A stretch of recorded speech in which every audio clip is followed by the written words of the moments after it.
What's up, everybody, and welcome to the Wait, What Are We Talking About podcast, episode 129. My name is Bret, aka Enigma911, and you can catch this podcast live over on twitch.tv/Enigma911 every Sunday at 8 p.m. Eastern. You join the chat. If you're a subscriber over there, we'd love to have you in on the conversation. But if you can't catch it live, that's A-OK. It drops over on YouTube and podcast services the very next week, where it's broken out topic by topic and put as one big video and MP3 for your amusement on the following Friday. Last but not least, hashtag #AdMerchStore. Get all of your swag over there. T-shirts, cups, backpacks, and more. Rep the brand. Support us, and we would love you for it. Today, we got another solo episode, so we're going with two topics, but should be a good one. I've had a good couple of days of playing some video games, kind of chilling, kind of relaxing. So I wanted to talk with you guys about Ghost of Tsushima. Now, I know I've talked about this game a little bit on a previous stream when I was talking about getting back into streaming and playing that. I think that was maybe a month or two ago. Nope, still haven't finished the game. But yeah, streaming it went really well. I was enjoying my time with it, had fun with the game, but then took a break, tried to come back to it, and just could not remember really what was going on. So I started fresh. And since starting fresh, it's been a blast. It's really, really fun. Now, I know this game came out a while ago. This is one of the ones on my backlog. I kept hearing great things about, like, man, this is game of the generation, like this was game of the year quality stuff. And now that I'm getting farther into the story, I've finally gotten past Act 2, and I'm going into the final act of Act 3. Seeing these story elements that are happening, I can definitely understand why people enjoyed this game so much. Now, just want to talk about this game today. I don't plan on going into any spoiler territory, so if you guys haven't played this yet, don't worry. I'm just going to kind of give vague things that I enjoy about the game. And stuff like that. And like I said, I'm heading into Act 3. I think I'm maybe a mission in. So I haven't finished it for myself. But I am looking forward to continuing it and seeing how this game wraps up. So if you don't know what Ghost of Tsushima is, it's essentially a open world samurai story driven game. And the way the story is told, I'll tell you the opening. The way the story is told really kind of puts you in the thick of it and fast. The story is the Mongolians are invading Japan, Tsushima, this island. And the samurai are trying to defend their homeland. There's a big war on the beach as the Mongols are invading. And unfortunately, that final stand, that big attack, that defensive battle does not go the way of the samurai. The samurai obviously have their code, the honor code, and this is how we are, and the Mongols just don't care. They just do whatever they need to do to obviously take over and get the land and the resources they need. And you can see that right off the bat in this battle. The battle will open up, negotiations, or at least a final warning, is trying to be had, and that messenger is seemingly murdered on the spot with no care at all. And the war ensues, and the samurai stand no chance. The Mongols had studied their craft, their strategies, things like that, and they just get bulldozed. And your main character, Jin, him and his uncle, who's like kind of like this higher lord, like they're at the forefront, they're really, at the head of the battle, and you, as Jin, see your uncle seemingly bowed down, not forfeiting or surrendering, but in danger to this force, and you faint out of damages you've sustained yourself. Luckily enough, you will get saved by a civilian, and this is your journey of like redemption, saving your homeland, driving the Mongols out of the island. And it's really cool and intriguing to see Jin's journey from the start of this samurai and how he's dealing with changing into his own self. Like, we talked about the honor code, like him questioning that as he's going, like his determination to drive the Mongols out and to save people. And, you know, he is learning that he needs to kind of push those limits and maybe even sometimes go outside of those things in order to have the best results for his people. And seeing his drive and his relationship kind of be tested with fellow members of the island, whether it's his uncle, who you rescue at one point, or different warriors that unfortunately were not at this fight. Seeing how this relationship kind of ebbs and flows as he's going along in his journey and as you experience it is nice. And I think the thing that helps with this substantially is those side characters. Obviously, you do have your main plot point of, once again, your first thing being saving your uncle and then driving the Mongols out. You have this main plot line, but then seeing and exploring these side character stories more and more adds layers on top of it. It doesn't feel like toss away.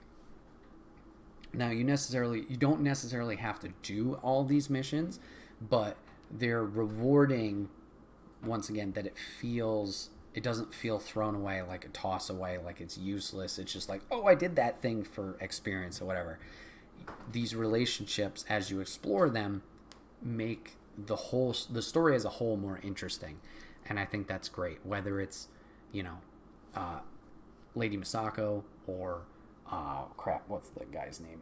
There's a archer like master, or there's a monk named Norio, and there's some other funny characters. Like there's the one guy who's like a sake salesman, but he's very like overconfident and cocky and just kind of like goofy. He's really fun to learn more about. And with you building these relationships, it's just really fun and interesting to do, to have. Now, I just realized that I haven't been recording, but oh well, so that's fine. We'll figure it out. So anyways, these stories really elevate the story as a whole. On the gameplay side of things, fantastic. The way they have you evolve as Jin, with obviously your tactics that you're learning, makes it more compelling, but also they're like level up tree. There's a lot of different techniques that you can do in your sword fighting against certain opponents. There's like 4 different stances. One's really effective against swordsmen, one's really effective against shields guys, one's really good to spearmen, whatever. And juggling between those strategically, if you'd like to, is cool. It's really cool to see the kind of creativity you can have in your combat and that flexibility. Do you have to do these certain things if they have the benefit over a certain type of enemy?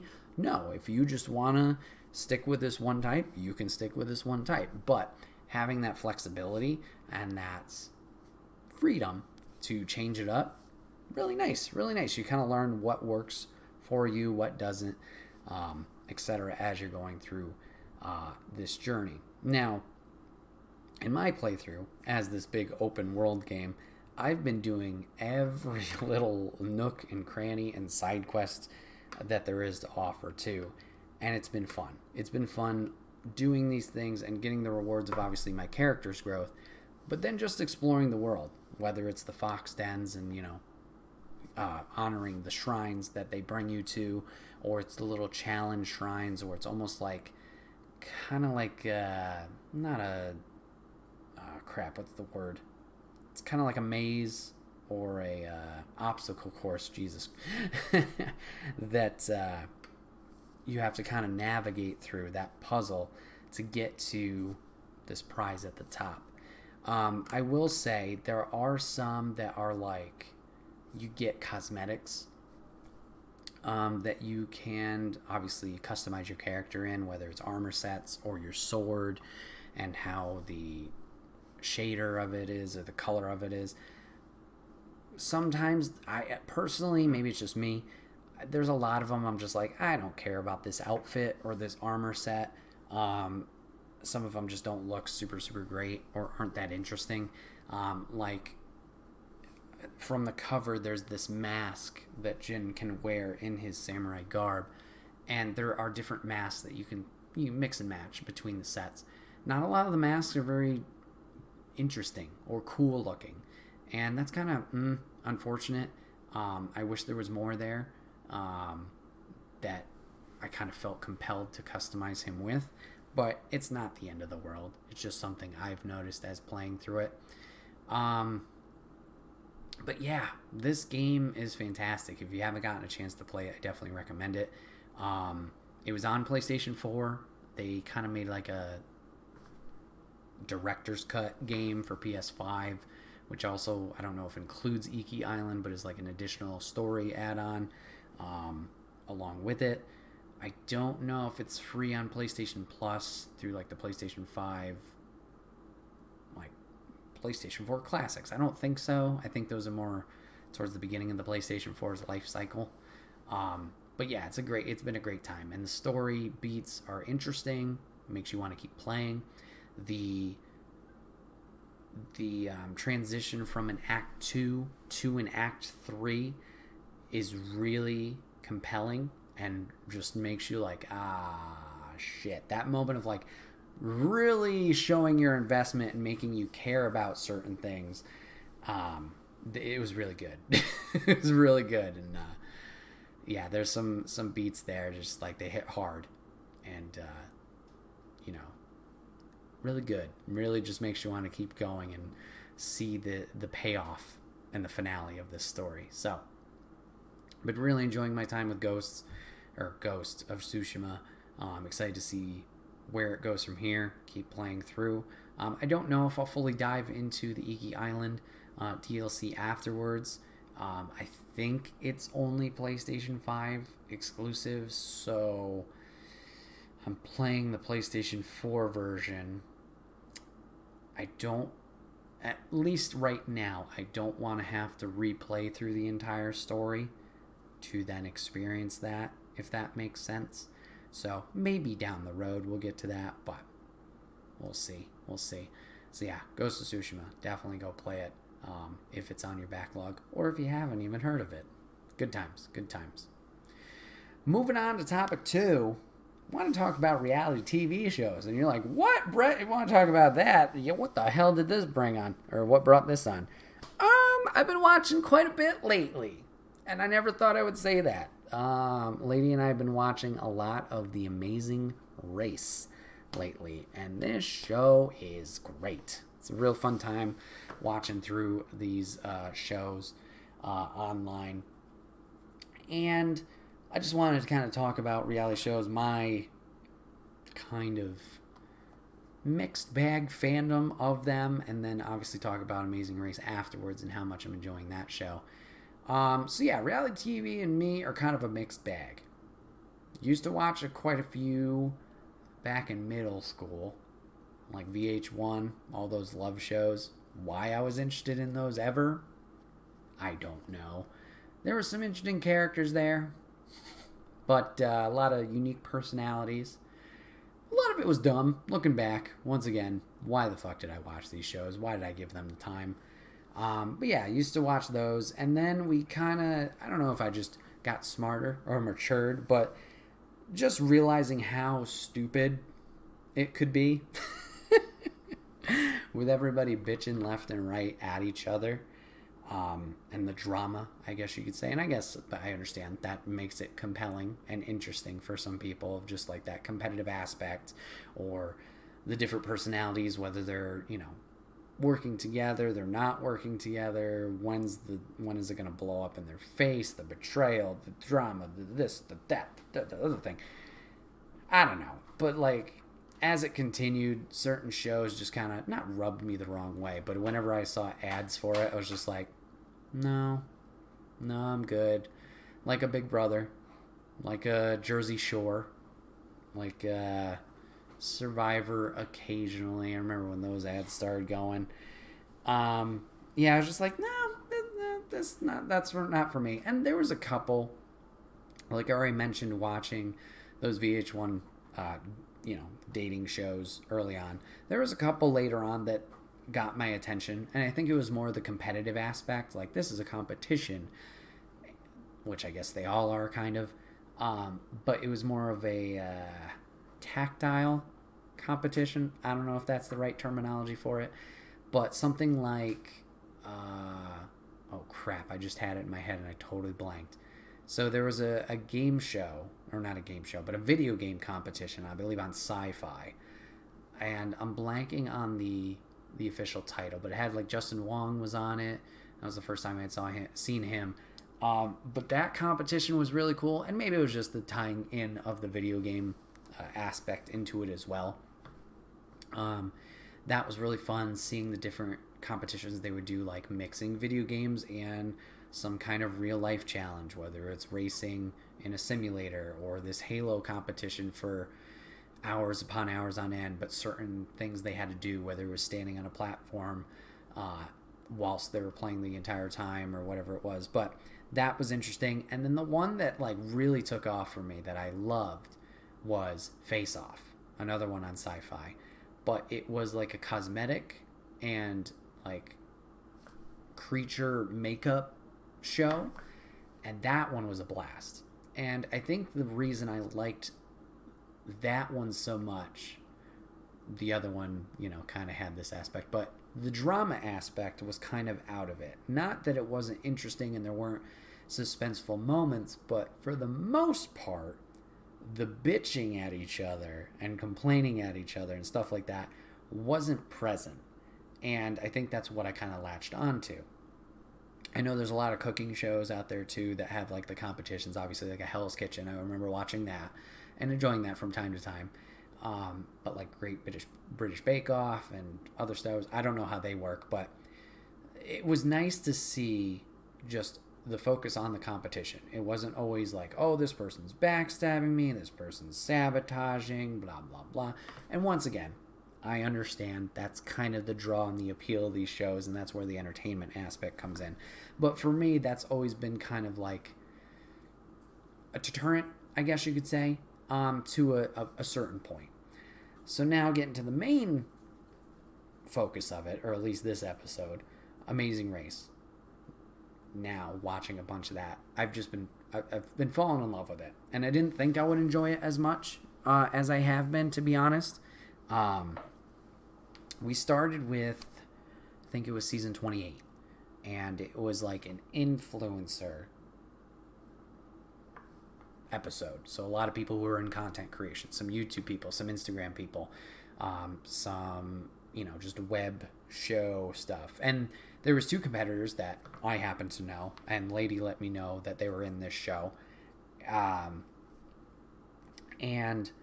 I knew, I didn't think they had won, but I was kind of cheering on them. And through watching that series, other competitors, piqued my interest. Oh, I really like it. These two people, whether it's Tyler and Corey from their YouTube channel, or I don't really care for this dancing couple because their relationship doesn't seem super great. Like, it was more about the race. Let's get to this location in this country to do this task, to do this. It wasn't super drama filled. Now, as we've continued to watch and kind of hop around different seasons, I think we've watched maybe 5 or 6 seasons all the way through because we're crazy like that. And definitely for sure, there are certain aspects of the show where drama happens. Whether it's the U-turn station where you turn somebody around so they have to do more tasks, or the express pass. I can give this to somebody to skip a task up ahead. Who do I give it to? Or do I give it to my friend or whatever? It's that weird mixture. I know I just kept saying, oh, I don't like drama. Oh, I don't like drama. Well, it's that weird balance. A little bit, okay, I can deal with. It's when it constantly keeps going and it's the whole thing. When. This hurts me. I'm an alpha male, but I'm going to bitch. Like, it's that weird balance of like, where's the focus? The focus is the competition? Cool. Can we have these moments of bickering and shit like that? yes, I can deal with it. Because then you get to make fun of them too. Like, once again, literally the quote alpha male pertains to today. We watched a season, a guy says, oh, I'm an alpha male. And then the next couple episodes, he's bitching about everything. Oh, my nutsack hurts. Oh, I got a splinter in my finger. I don't want to run. I want to go do this other task. Blah, blah, blah. So you get that where you kind of, making yourself pop because you're making fun of these people. But anyways, I'm getting a little bit off track. Amazing Race has been a fun watch to do. Seeing the different locations, seeing the different couples that are racing together, seeing their personalities and how they, problem solve and fix these things. And, you cheer them on. I think, what season did we just finish? Was it 29? I think we're watching 29 right now. We're watching 29. Maybe it was 32. It was that last season, right? I think it was 32. 32. Okay. That season, I think, so far has been the best for, we liked almost everybody. We had maybe one or two groups that were like, don't really care for them. But that season was the best. Everybody, worked together, respected each other. There was, little things here and there, but they were all people you could cheer for. Nobody was, really disrespecting their partner. That's something, too, where, I get it's a stressful situation, but when those relationships break and they're yelling at each other, it's especially when they're a couple. Oh, we're dating. Oh, we're engaged. Oh, we're married. It's whoa, you are treating your partner so bad right now. Big yikes. Big yikes. And season 28, where we started that, had that. They eventually won. Congrats to them, I guess. But I was like, oh boy, this is rough. 32 had the opposite, where everybody was good. It was cool. It was I would be happy with any of these 6 teams right here winning. Anyways, it was a fun watch. The show's kind of stopped for right now. Obviously, the world's on fire. I think it's picking back up. But it's been cool. It's been fun to watch. And yeah, it's been cool to obviously see the different locations. I don't think I will ever travel to these spots. I know someone's not happy with that. But it's kind of cool to see it through that lens of oh, this is what China's like. This is what India's like. This is what, Netherlands is like. Oh, looks very nice. Maybe one day. Maybe not. Yeah. Cool to see that. Cool to see the different challenges that they're doing, whether it's a physical challenge, whether it's figuring out a puzzle. Very neat. Very cool. Very satisfying. Really glad we dove into that. It's been a blast to watch. I don't know how many more we're going to watch. There's only so many seasons on Hulu. I don't really plan on going back to the early seasons, but who knows. Let's see. Lady in Wonderland says, we should watch the Great British Bake Off. They're all nice to each other and encouraging, so relaxing. Oh, okay. Cool. It's very pleasant. Oh, all right. Nice. Yeah, that would be cool. There was one recently I've seen ads for on TBS where I'm like, maybe I should give that a try. Maybe it'd be interesting. It's like the Rat in the Kitchen one. It's like it's like Among Us, but it's in a kitchen. I think we should try that. Yeah, somebody's fake or messing things up on purpose. Yeah, I wonder how well that works out. How not easy, but how the person does at sabotaging, especially in a kitchen. I feel that would be, you got to kind of be very attentive to everything of is this cooked right? I don't know. I don't want to be sick. So be interesting to see how that plays out. So there's that. I feel like there's another one. I'd love to see the gamer one come back, but that was probably one for its time kind of thing. Face Off was a lot of fun, but I think that stopped. I feel like there was another one. No. There was another show similar to the makeup competition, but it was a family-run business, and you got to see them take on clientele, but that wasn't a competition show. But sometimes they would bitch at each other just because of the stress. But it's weird. It's a weird kind of mixture of things. Obviously, they present as oh, this makes it interesting. Whether it's the drama aspect, not for me. Whether it's the competition aspect, better. It's weird how it's interesting how they can play around with these things and make audiences keep coming back and coming back. Like Survivor. Oh no, not Survivor. Fucking Fear Factor. Like that's one I would never get into. Like the challenges part, the physical stuff. Yeah, that's kind of cool. But eating all the gross stuff, nope, nope. I'm good. It's weird how they can kind of play around with these different things and kind of draw different audiences in to watch and keep coming back. Yeah, Amazing Race has been fun. I'd say season 32 has been my favorite.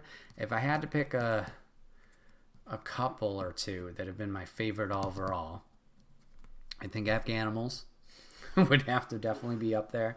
I wasn't sure how I'd feel about them at first. We had watched not their original season, but I think we'd watched their second appearance because it was like an alumni, like all former competitors coming in, and the editing painted them in a very bad light, like they betrayed people and did this and did that. And then we went back and watched their original season. It wasn't that bad. They maybe did one thing that was kind of shady, but they're pretty entertaining. Always loved watching them compete. And then, man, I guess Team Fun. Team Fun's fantastic. Tyler and Corey are good. Tyler and Corey from season 28, they're very entertaining. Towards the end of season 28, they had a little bit of like a moment where I was like, ooh, that puts a bad taste in my mouth. Just how they were treating some people. But yeah, the second appearance, I think, which was 32, they were much, much better. I always make the joke, bloaty. We had some interesting characters in that one, in that season. I think, okay, now if we're going to flip the coin, the couples I hated the most. I definitely hated the dancers, and like they in 28, and they started off fine. It was just, when they got in it, they were just fucking yelling at each other. I don't know how they pulled through. Our most recent season with the sisters, Rachel and Alyssa, or whatever, they were kind of sketch. You didn't get to see the worst of the green team? Oh, no? Their original season. Oh, their original season. The race is Oh, yeah. fun. See, I was like a mixed bag in their second appearance, or rather, like second appearance overall, first appearance for me. So yeah, Rachel and her husbando, Brandon, whatever the fuck, and their lovely daughter, Aurora Borealis. Like, I was a mixed bag with them. At times they were good, and then at times they were really shitty, especially in the second half of that season. Like, they were in a monastery at one point, and Homeboy's just over there, like, fake, pledging his allegiance to God and whatever. I mean, you can have whatever religious beliefs you want. I don't care there. But, like, it was so fucking fake. I was just like, you piece of shit. You're in the monk's home. Don't do that. So yeah, once they took that turn, they were up there. Rachel can be annoying. There was a couple times I was cheering for her, and she would do better. There was a purple team that was from Survivor, I believe. No, was it Big Brother? Survivor? They were from Survivor. From season 32. Hated their guts. Absolutely. They hated everybody. They were, not racist, but they were treating people shitty. Who? I was not being respectful at all. It was just like, ugh, no. So once they got out of season 32, it was smooth sailing. Yeah. I don't know. I haven't been like really unhappy with any winners too. Like, I'd say the dancers are probably the low point. But other than that, it's been like, yeah, I'm totally fine with that couple winning, even if they weren't my favorite. Let's see. I think we should go back and watch the season 5 to watch that one guy meltdown. Oh, yeah, after his redemption. Mm-hmm. I don't know. Like, do I want to see him after seeing, like, where he grew to and being like, oh, my God, you were disgusting. And, I mean, we saw a couple of the edited highlights. Like, obviously, he almost got arrested, and then he was angry at the cow. Just like, yee. So, I don't know. I don't know if I want to do that. I don't know. But yeah, it's been a good show overall. If you have Hulu, I definitely recommend it. Give it a try. Give it a try. See where you want to go from there. Yeah, just have fun with it too. Like, Lady and I, we commentate over it all the time, making fun of people. Like I said, once again, just like, oh my God, you're bitching and complaining about this or whatever it is, or, you know, not laughing at them, but being like, oh my God, you forgot the thing, or, you know, whatever task it is, like, just move the thing there and you're done. It's been fun. It's been a good time. So yeah, reality TV. Who thought I would ever get back into it? And it's fun to try and figure out if we were doing it, who would do what challenge. Yeah, if you got somebody you're watching with, who would do what challenge too. Yeah, that's fun, especially when we call it before we fully see the thing, and then we're like, oh, shit. Oops. So, yeah, it's been a good time. It's been a good time. It's been a good watch. But yeah, there's a lot of shows out there, competitive wise. They have their ups and downs, but whatever you're into, whatever floats your boat, that's what's important. This has been another episode of the Wait, What Are We Talking About podcast. My name is Bret, aka Enigma9011, and you can catch this podcast live over on twitch.tv/Enigma9011 every Sunday at 8 p.m. Eastern. You can join the chat if you're a subscriber over there, like Lady in Wonderland and Mrs. G did today. Love to have you in on the conversation, but if you can't catch it live, that is A-OK. Go over to YouTube and podcast services the very next week, where it's broken out topic by topic and put as one big video and MP3 for your amusement on the following Friday. Last but not least, hashtag ad merch store. Get all of your swag over there. T-shirts, cups, backpacks, and more. Rep the brand, support us, and we would love you for it. Appreciate you guys hanging out today. I think it was a little bit shorter of an episode, but that's okay. Hope you guys enjoyed the topics. If you guys ever have a topic that you want me to discuss, you can always put it down in the comment section down below, and I will pull from that if I'm ever in a pinch. Appreciate that. But thank you guys for watching today. Thank you guys for giving it a listen, and we will see you guys on the next one. Take care.